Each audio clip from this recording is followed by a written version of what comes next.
throughout this course, we talk about upstream and downstream interventions a lot, or upstream and downstream policies, or just the concept of upstream and downstream in general.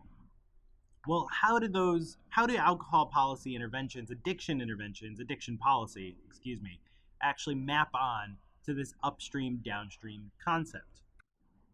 Well, just remember, policies themselves, even though all policies are basically an upstream intervention, policies themselves can be considered whether they're upstream or downstream based on what type of prevention they are trying to focus on. So we have our primary prevention policies where you're trying to prevent a risk factor of disease from forming. We have our secondary prevention policies when we're trying to prevent the disease from forming in someone who already has a risk factor. And we have these tertiary prevention policies when we're trying to prevent the reoccurrence of a disease among people who already had the disease at least once.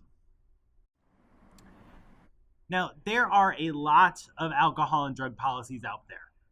There's a lot of options. This is not an exhaustive list. This is just a large list. So what of these types of policies, what can be considered upstream, what can be considered midstream, secondary prevention, what can be considered downstream or tertiary prevention policies?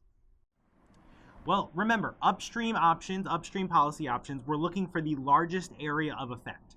And when we're looking for largest area of effect, we're talking about things like taxes and other price controls, like minimum unit pricing.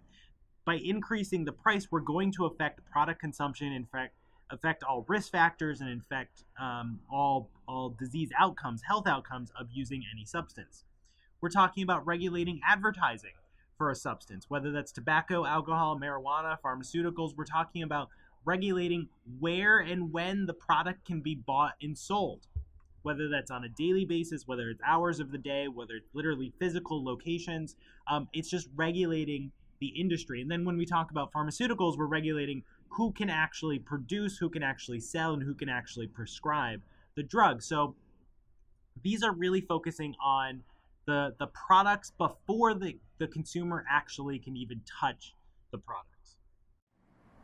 Now, these midstream options, these secondary prevention options, are a little bit different. Here we're talking about prevention programs or reducing access, or when we talk about the illicit substances, we're talking about making the production line, the distribution line inefficient. So here, we're not talking about the product themselves. We're talking about how the product gets to the consumer and ways the consumer can try to basically say no to the product. And finally, when we get to these downstream options, we're really talking a lot about therapy. So counseling, substitution therapy. We're talking about punishment, so sanctions for traffickers and drug dealers, so fines, imprisonments. Increasing penalties for drug use of certain kinds of drugs, decreasing penalties for other kinds of drugs. So once we're at the treatment level, even at the policy program level, we're talking about a downstream tertiary prevention measure. So again, when we're talking about primary prevention policies, we're talking about industry regulations, taxes, marketing. These secondary prevention policies, these midstream policies, are really trying to do these mass media campaigns, altering the context of use, making an environment less conducive to use rather than trying to prevent the product from even getting into the environment in the first place, which is what we do with primary prevention. And then tertiary prevention policies really focus on either treatment or punishment from use. And remember, all of this occurs within the epidemiological cascade. These two are not mutually exclusive. So these upstream policies really focus on the political factors, the government policies, the corporate decisions.